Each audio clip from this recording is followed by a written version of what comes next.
నిర్మాణాలు జరిగితేనే కార్మికులకు చేతినిండా పనుంటుంది, లేదంటే పస్తులుండాల్సిందే. రాష్ట్ర వ్యాప్తంగా సుమారు 45 లక్షల మందికి పైగా భవన నిర్మాణ రంగంపై ఆధారపడి జీవిస్తూ ఉన్నారు. కూటమి సర్కారు తెచ్చిన ఉచిత ఇసుక విధానం పేరు చెప్పి అడ్డగోలుగా దోపిడీ చేస్తున్న పచ్చనేతల తీరు కార్మికులకు శాపంగా మారింది. నిర్మాణ రంగం పడకేసిన పూటగడవక కూలీలు అవస్థలు పడుతున్నారు. దీంతో పొట్ట చేత పట్టుకుని పొరుగు రాష్ట్రాలకు వలస వెళ్లిపోతున్నారు.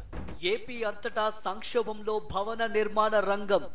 ఎక్కడికక్కడ అర్ధాంతరంగా నిలిచిపోయిన నిర్మాణాలు. రోడ్డున పడ్డ 45 లక్షల మందికి పైగా కార్మికులు. గతం కన్నా మూడింతల ధర పెంచి జేబులు నింపుకుంటున్న కూటమి నేతలు. ఏపీలో ఇసుక బంగారంలా మారిపోయింది. రాయలసీమ, కోస్తాంధ్ర సహా ఏ ప్రాంతంలోనూ ఇసుక దొరకడం లేదు. పైకి మాత్రం ఉచితంగా ఇసుక ఇస్తున్నామని ప్రభుత్వం ఆర్భాటంగా ప్రచారం చేసుకుంటోంది. కానీ వాస్తవంగా ఇసుక దొరకడమే గగనంగా మారిపోయింది. ఎక్కడైనా అతి కష్టం మీద దొరికిన చోట దాని రేటు చూసి నివ్వెరపోవాల్సిందే. గత ప్రభుత్వంలో అమ్మిన రేటు కంటే 3-4 రెట్లు ఎక్కువ ఉంటోంది. దీనికంతటికీ కారణం ఉచితం పేరుతో కూటమి ప్రభుత్వ నేతల అడ్డగోలు దోపిడీ విధానమే. వెరసి రాష్ట్రమంతటా భవన నిర్మాణ రంగం సంక్షోభంలో పడిపోయింది. వాస్తవానికి వర్షాకాలంలో ఇసుక సమస్య రావడం సాధారణం. అయితే ప్రభుత్వానికి ముందు చూపు ఉంటే ఈ సమస్య రాదు. కానీ టీడీపీ ప్రభుత్వానికి ముందు చూపు లేక గత ప్రభుత్వం నిల్వ చేసిన ఇసుకను అడ్డగోలుగా దోచేసింది. వర్షాల సీజన్లో ఇసుక సమస్య రాకుండా చూసేందుకు 80 లక్షల టన్నులకు పైగా ఇసుకను గత వైఎస్ఆర్సీపీ ప్రభుత్వం స్టాక్ యార్డుల్లో నిల్వ ఉంచింది. జూన్ 4వ తేదీన ఎన్నికల ఫలితాలు వచ్చాక కూటమి ప్రభుత్వం అధికారంలోకి రావడంతోనే 3 పార్టీల నేతలు ఈ నిల్వలపై బకాసురుల్లా పడ్డారు. ఎక్కడికక్కడ ఇసుక డంపులను కొల్లగొట్టి అమ్మేసుకున్నారు. కేవలం 10-15 రోజుల వ్యవధిలోనే 40 లక్షల టన్నుల ఇసుకను దోచేశారు. మిగిలిన 40 టన్నుల ఇసుకను ఉచితం పేరుతో గత ప్రభుత్వంలో కంటే 3-4 రెట్లు అధిక ధరకు విక్రయించారు. గతంలో ఆ మొత్తం ప్రభుత్వ ఖజానాకు చేరేది. ఇప్పుడు కూటమి నేతల జేబుల్లోకి చేరుతోంది. ఓవైపు ఇసుక నిల్వల గురించి పట్టించుకోకుండానే మరోవైపు సీఎం చంద్రబాబు తాపీగా ఉచిత ఇసుక విధానాన్ని ప్రకటించారు. దోచేయగా మిగిలిన 40 లక్షల టన్నుల ఇసుకను ఉచితంగా ఇస్తున్నట్టు బిల్డప్ ఇస్తూ దానికి రేటు పెట్టారు. గతంలో టీడీపీ అధికారంలో ఉన్నప్పుడు కూడా ఉచితం పేరుతో దోచుకున్నారు.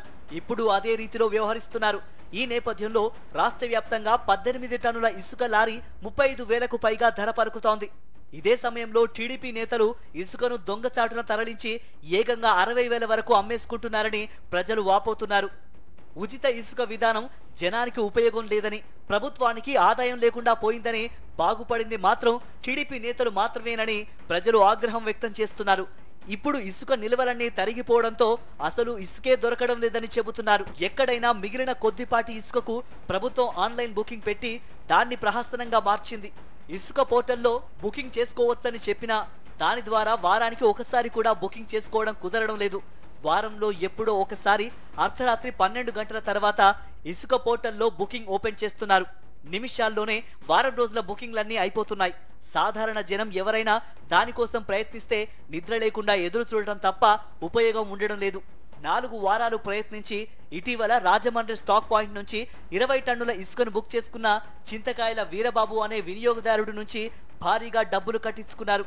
ఇక ప్రభుత్వం ఉచితంగా ఇసుక ఇస్తున్నది ఎక్కడన్న ప్రశ్నకు జవాబు లేదు. ఇసుక అందుబాటులోకి తెచ్చి తమ ఉపాధి కాపాడాలని వేలాది మంది కార్మికులు రోడ్డెక్కి ఆందోళన చేస్తున్నారంటే పరిస్థితి ఏ స్థాయిలో దిగజారిందో ఊహించుకోవచ్చు. రాష్ట్ర వ్యాప్తంగా ఇసుక సంక్షోభం నెలకొంది. వెరసి రాష్ట్రంలో నిర్మాణ రంగం స్తంభించిపోయింది. చిన్న మధ్య తరహా నిర్మాణాలన్నీ నిలిచిపోయాయి. ఒక ట్రాక్టర్ ఇసుక దొరికినా సాగిపోయే పనులు కూడా ఆగిపోయాయి. చిన్న ఇల్లు కట్టుకునే వాళ్ళు కూడా ఇసుక దొరక్క నిర్మాణాలు ఆపేశారు. కనీసం చిన్నపాటి రిపేర్లు చేయించుకోవడానికి సైతం ఇసుక దొరక్క పనులు ఆగిపోయాయి. దీంతో దానిపై ఆధారపడి పనిచేస్తున్న కార్మికులు సుమారు 45 లక్షల మంది ఒక్కసారిగా రోడ్డున పడ్డారు. రాష్ట్రంలో బిల్డింగ్ పనులు చేసే స్థానిక కార్మికులు 27 నుంచి 30 లక్షల మంది ఉన్నారు. బీహార్, ఉత్తరప్రదేశ్, జార్ఖండ్, రాజస్థాన్ తదితర రాష్ట్రాల నుంచి సుమారు 15 లక్షల మంది కార్మికులు బిల్డింగ్ పనుల కోసం వలస వచ్చారు. ఒక్క సిఆర్డీఏ పరిధిలోనే 8 లక్షల మంది వలస కార్మికులు ఉన్నట్లు అంచనా. విజయవాడ, గుంటూరు, విశాఖ, రాజమండ్రి, కాకినాడ, తిరుపతి, నెల్లూరు తదితర ప్రాంతాల్లో భవన నిర్మాణ రంగం బాగా విస్తరించింది. ఈ నేపథ్యంలో ఇసుక లేక నిర్మాణాలు నిలిచిపోవడంతో లక్షలాది మంది కార్మికుల ఉపాధికి విఘాతం ఏర్పడింది. గతంలో 4,000, 5,000కే దొరికే ట్రాక్టర్ ఇసుక ఇప్పుడు 15,000, 20,000 పలుకుతోంది. మరోవైపు ఇసుక దొరక్కపోవడంతో పలు ప్రాంతాల్లో అక్రమ ఇసుక రవాణా పెరిగిపోయింది. నదులు వాగుల నుంచి అక్రమంగా తవ్వి దాన్ని అధిక రేట్లకు విక్రయిస్తున్నారు. విశాఖ పరిసర ప్రాంతాలకు ఒడిశా నుంచి భారీ ఎత్తున అక్రమంగా ఇసుక రవాణా అవుతోంది.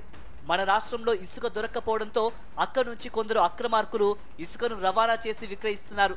వర్షాల వల్ల నదుల్లో ఇసుక తవ్వకాలు జరగడం లేదని, అందువల్లే ఇసుక కొరత అని ప్రభుత్వం చెబుతోంది. కానీ వర్షాకాలం కోసం నిల్వ చేసిన నిల్వలు ఏమయ్యాయంటే మాత్రం సమాధానం చెప్పడం లేదు.